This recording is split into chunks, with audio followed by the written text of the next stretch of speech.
Mas Anies Baswedan salah kritik.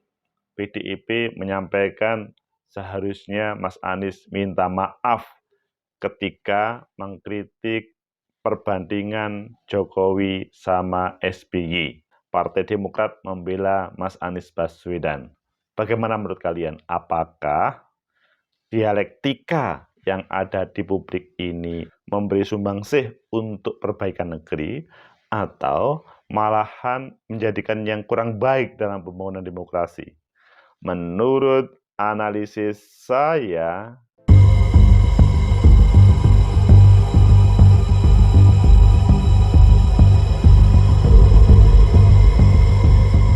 Assalamualaikum warahmatullahi wabarakatuh. Salam sejahtera untuk kita semua. Pecinta masa depan negeri, tegakkan demokrasi, lawan ketidakadilan.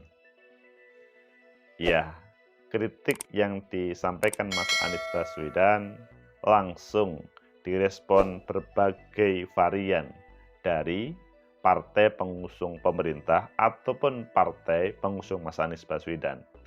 Ayo kita baca di beberapa media, selanjutnya nanti kita kupas apakah dialektika, perdebatan yang ada di media itu akan memberikan solusi, akan menemukan titik temu, atau malah akan menjadikan bahaya pembangunan negeri ini.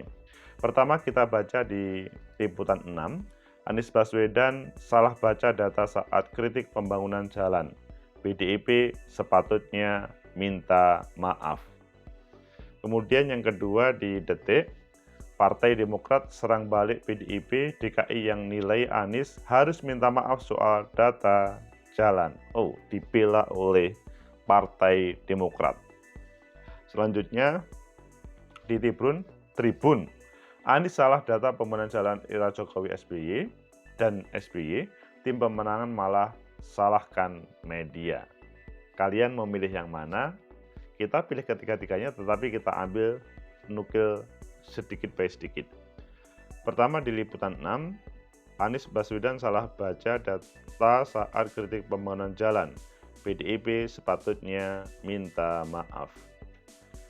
Politikus PDI Perjuangan DPRD DKI Jakarta, Gilbert Simanjuntak menyoroti kesalahan bakal calon presiden Koalisi Perubahan untuk Persatuan Anies Baswedan saat membaca data pembangunan jalan nasional di era pemerintahan SBY dan pemerintahan Jokowi saat ini.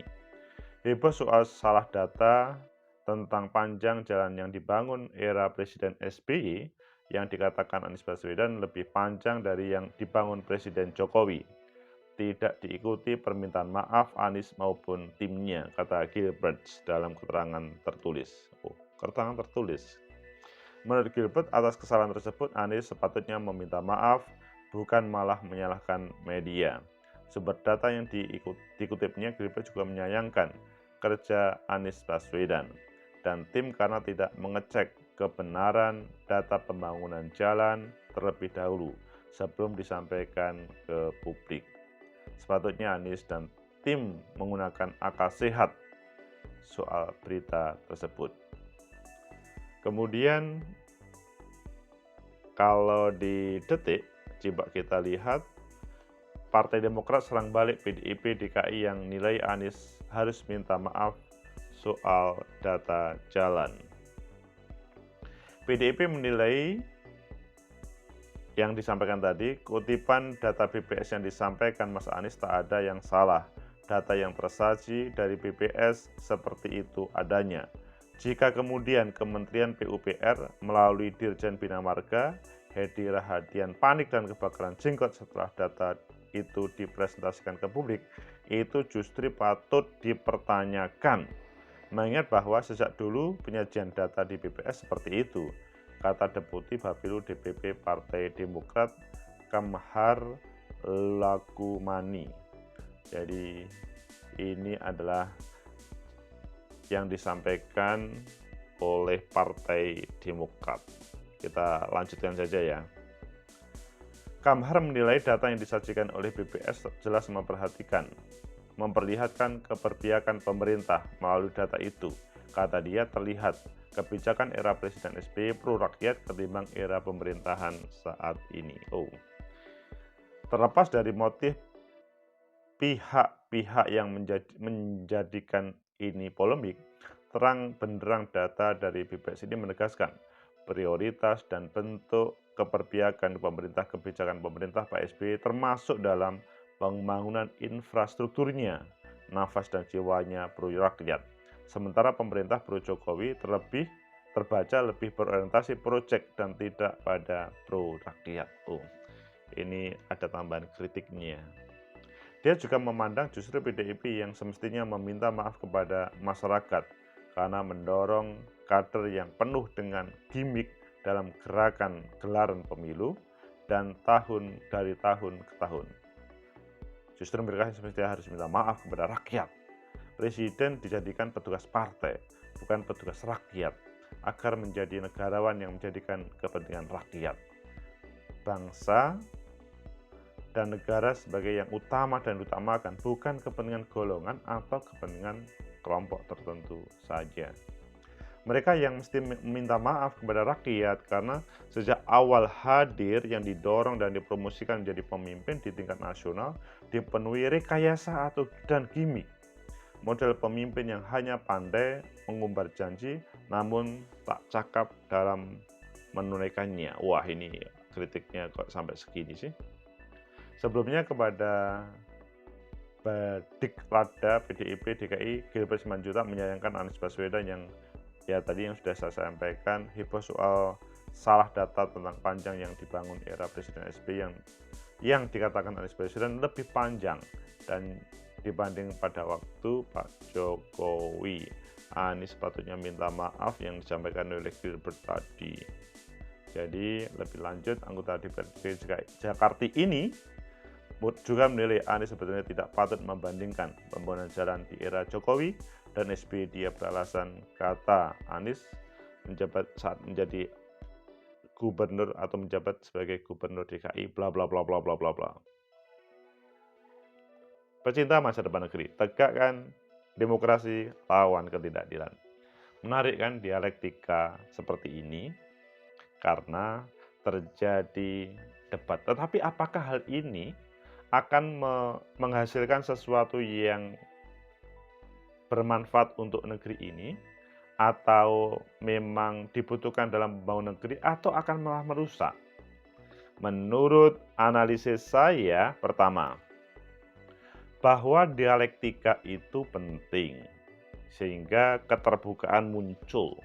Kritik sebagai check and balancing itu dibutuhkan dalam negara demokrasi. Jadi tidak perlu takut untuk menyampaikan kritik selama selanjutnya mempunyai dasar. Adapun tadi tentang datanya, akhirnya kemudian pihak-pihak yang mempunyai keterkaitan, mereka akan menampilkan data yang benar.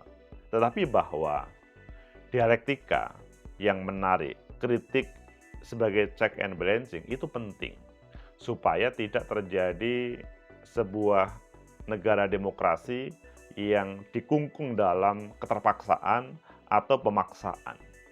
Jadi dialog itu, dialektika itu menjadikan keterbukaan. Semua melotot. Ketika Mas Anies memberikan kritik, semua pasti menyoroti ini benar atau salah ya. Meskipun sebetulnya itu tidak menjadi hal yang paling utama, tapi bahwa ada semangat untuk menampilkan terbaik dari masing-masing itu iya. Kedua, setiap pemerintahan, rakyat berharap ada sebuah perbaikan. Perbaikan dalam fasilitasi rakyat, kesejahteraan rakyat. Jadi siapapun presidennya, pemerintahannya, maka endingnya adalah untuk kebutuhan rakyat, bukan untuk kelompok tertentu. Jadi kalau berbicara pembangunan jalan, itu bukan untuk misalkan masyarakat Jawa saja, atau masyarakat Kalimantan saja, atau kelompok tertentu saja.